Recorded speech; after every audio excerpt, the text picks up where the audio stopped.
এক হাতে ভাত আরেক হাতে ভাত, কারণ মাছ শেষ। এই পেট মোটা হালকো, তুই কি শুধু খাবি নাকি যা বাজার থেকে আমার জন্য বড় বড় সামুদ্রিক মাছ নিয়ে আয়। আচ্ছা দাদি, যাচ্ছি। দাদির চোখে আমি কি শুধু পেটি? চল, মিশনে নামতে হবে।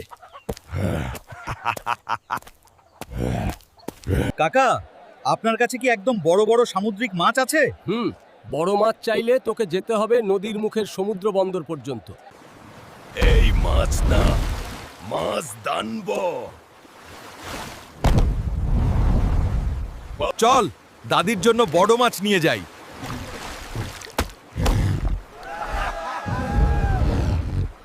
দাদি, দেখো, একদম সুপার মাছ। এই মাছ দিয়ে আমি 7 দিন তরকারি রান্না করব। তোমরা যদি দাদিকে ভালোবাসো তাহলে ভিডিওটি লাইক এবং চ্যানেলটি সাবস্ক্রাইব করে রাখো।